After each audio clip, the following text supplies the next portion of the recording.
Yo les voy a hablar hoy de una enfermedad fantástica. Le digo fantástica porque no existe este término en el diccionario.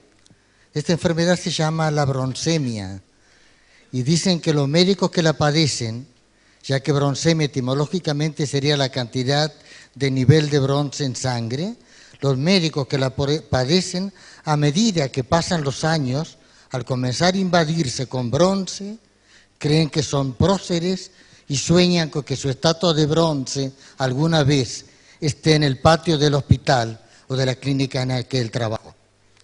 Este término lo escuché hace fácilmente 30 años del doctor Feijó Osorio, un médico reconocido cordobés en un servicio de cirugía del Hospital de Clínicas aquí en Córdoba, en el cual era también profesor adjunto Narciso Hernández, porque muchos atribuyen a Narciso Hernández este término de broncemia, pero de que la que encontré la utilicé en la docencia y me quedó grabada esa palabra para siempre.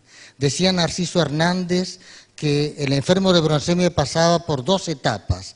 La primera etapa era la importantitis, en la que él se creía que era tan importante que nadie era mejor que él. La segunda etapa era la inmortalitis. Cuando el paciente ya llegaba a sus etapas finales, cuando el bronce invadía todo su cuerpo, ahí sí se creía que era una estatua olímpica e inmortal. ¿Dónde se desarrolla esta enfermedad? Y generalmente en aquellos lugares que presumen de un alto nivel de intelectualidad. Y el medio ecológico ideal, sin ninguna duda, es la universidad. Pero también se han descrito casos muy severos en tribunales, en grandes sanatorios, en sociedades científicas, en empresas, también en instituciones deportivas de renombre. Y, ¿por qué no decirlo? Ayer en el almuerzo me comentaban también en la clase política. Y justamente en la clase política parece que, sin antecedente que lo hicieran presumir, la soberbia y la solemnidad propia del broncémico aparecen en el político de manera espontánea. Otro dato importante es la edad.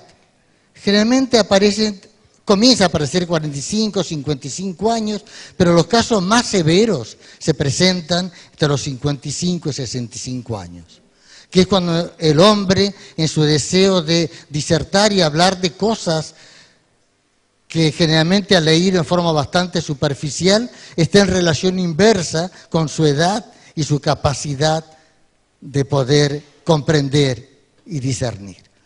El sexo también es importante. Se creía que era más que nada del sexo masculino, pero creo que ahora con el auge del feminismo, si hiciéramos nuevas estadísticas bien concretas, encontraríamos gran número de mujeres con broncemia. Y lo que todos los autores están de acuerdo en asegurar es que la broncemia en las mujeres siempre ha sido caso de extrema gravedad y prácticamente incurables. Los síntomas más comunes del broncémico son 3. La diarrea mental, la hipoacusia interlocutoria y el reflejo cefalocaudal. La diarrea mental se caracteriza por una verborragia exagerada en la que el broncémico habla y habla todo lo que su cerebro depone. Generalmente habla erguido y como si estuviera hablando desde un púlpito o arriba de un atrio. La sordera interlocutoria acompaña siempre la diarrea mental. Cuando el broncémico habla y habla y habla, sus oídos no escuchan nada. Cuando el broncémico habla, no escucha a nadie. Y el reflejo cefalocaudal es el que le da esa forma tan característica de caminar con la cabeza elevada, la cola parada por la impregnación de bronce. Y algunos autores dicen que el bronce comienza a depositarse primero en los pies y después sube hasta llegar al cerebro. Y si esto fuera cierto, posiblemente justifique el hecho de que los broncémicos, desde el comienzo de su enfermedad, ya no caminan, se desplazan majestuosamente. Esto de la broncemia, que pensaba que era una cosa actual, no es así. Les voy a contar 1500 años antes de Cristo, cuando se realiza en la antigua India la separación de las castas sociales en 5 castas. La quinta casta era la de los intocables, aquellos que no tenían derecho a nada, ni siquiera tenían derecho a la atención médica. La cuarta casta era de los trabajadores inferiores, la tercera casta de los comerciantes, y la segunda casta era la casta de los ambastas, a la que pertenecían los médicos, y la primera casta la de los reyes. Estas dos, la primera y la segunda castas, decían que descendían de los dioses. Pienso que tal vez algunos de estos médicos bronsémicos creen realmente que descienden de los dioses. Dentro de la historia de la medicina también, todos sintieron hablar de Galeno.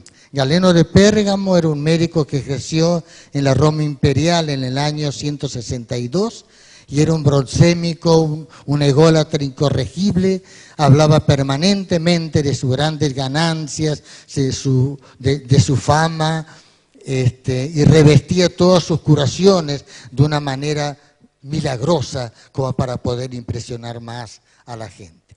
Pero en la época actual, ahora, estoy seguro que cualquiera de nosotros, en el lugar donde desarrollemos nuestra actividad, y cualquiera sea ella, estoy seguro que debemos convivir con bronsémicos. Y quisiera darles un dato que es muy preciso y precoz.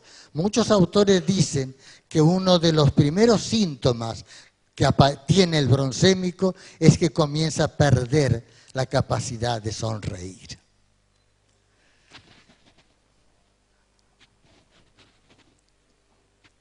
No voy a seguir hablando de los síntomas del bronsémico, pero creo que es importante en esta charla decir qué podemos hacer para que nuestros jóvenes médicos o para que los jóvenes no se contagien de bronsemia.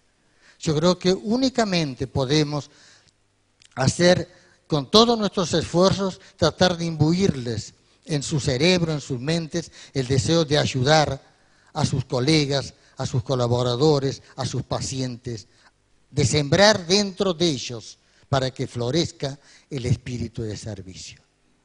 Y quiero distinguir entre servicio y espíritu de servicio. Recuerdo hace muchos años cuando estaba haciendo mi tesis doctoral en la sala de cirugía experimental, vi un conejo que le sacaba a otro conejo los hilos de sutura del lomo. Lo habíamos operado, una cirugía en los lomos. Esto de sacarle los puntos un animal a otro no es extraño en la escala animal. Incluso animales de distintas especies se sacan las espinas o los cuerpos extraños. Lo que este conejo estaba haciendo en ese momento, le estaba haciendo al otro un servicio. Porque el servicio es eso, un acto que puede ser instintivo y no necesitar la razón. En cambio, el espíritu de servicio es el profundo deseo de satisfacer a aquellos que necesitan de nosotros. No es un acto, es una actitud, es una función de vida. Si los médicos jóvenes no se preparan para nutrirse intensamente del espíritu de servicio, están preparándose para contagiarse de bronsemia. Hablábamos, sí, del espíritu de servicio, la forma de inculcarlos, pero estas cosas yo no puedo ordenarle a mis médicos jóvenes por decreto.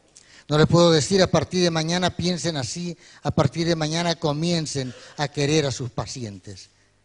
Eso no es posible, pero sí podemos ayudarlo con el ejemplo cotidiano para que esto pueda aprender dentro de sus corazones, dentro de sus deseos imperiosos de ayudar a sus colegas y a sus pacientes. Les voy a contar un cuento para que les quede. Hay un famoso pintor que había presentado una exposición que se llamaba Las puertas del corazón. Eran puertas de distintos colores, la exposición era un éxito, puertas hermosas, colores combinados, pero había un personaje dentro de la sala que se paraba dentro de cada puerta, la miraba y pasaba a la otra. De pronto se para delante de una, justo al lado de él está el pintor.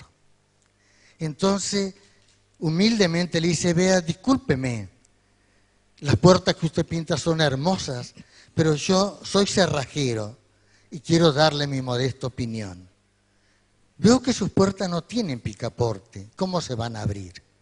Y el pintor le dice, mire, lo he pensado muchos años, pero las puertas del corazón no tienen picaporte del lado de afuera, porque solo se abren del lado de adentro. Estoy seguro que ustedes han compartido con médicos bronsémicos y me imagino que cualquiera de ustedes podría subir acá y contarnos cómo fue su experiencia al lado de un bronsémico, de cualquier profesión. Yo le voy a contar lo que le pidieron a Bernie Siegel, que es un pionero de la medicina mente-cuerpo, 3 enfermos terminales, jóvenes que murieron pocos días después, cuando Bernie les dijo, ¿qué quieren que le diga a los médicos jóvenes? Porque yo tengo que hablar ahora en el acto de egreso. ¿Qué mensaje quieren que transmita? Estos pacientes le dijeron que golpeen en nuestra habitación antes de entrar, que cuando se salgan se despidan y nos saluden y que cuando hablen con nosotros nos miren a los ojos. Ninguno de estos pidió que encontraran la cura de su enfermedad. Solo pedían respeto, solo querían respeto. Y termino esta charla con ese impas propio de la edad. Le voy a contar una anécdota verídica. Es en una sala de operaciones, una larga cirugía, una cirugía prolongada, que de pronto deben reemplazar a una de las enfermeras y cuando ésta se retira, pasa por detrás del cirujano, un hombre que era reconocido por su espíritu de servicio, pasa detrás de él, le acaricia la espalda, le da un beso y sale. Eso fue para este médico un regalo hermoso. Un hermoso regalo porque esto incluía todo el dolor y el amor que habían sentido médico y enfermera juntos, que habían compartido en la sala de operaciones. Esto le dio fuerzas al médico para seguir. Y como diría otro cirujano, amigo mío, a ese cirujano se le llenó el corazón de música. Los médicos dioses, esos médicos que desayunan con Dios y después bajan a atender a sus pacientes, estos médicos bronsémicos o los bronsémicos de cualquier actividad, de cualquier nivel sociocultural, no pueden recibir regalos así, porque se sienten tan por encima de todos los que están a su lado que son incapaces de compartir nada. Gracias.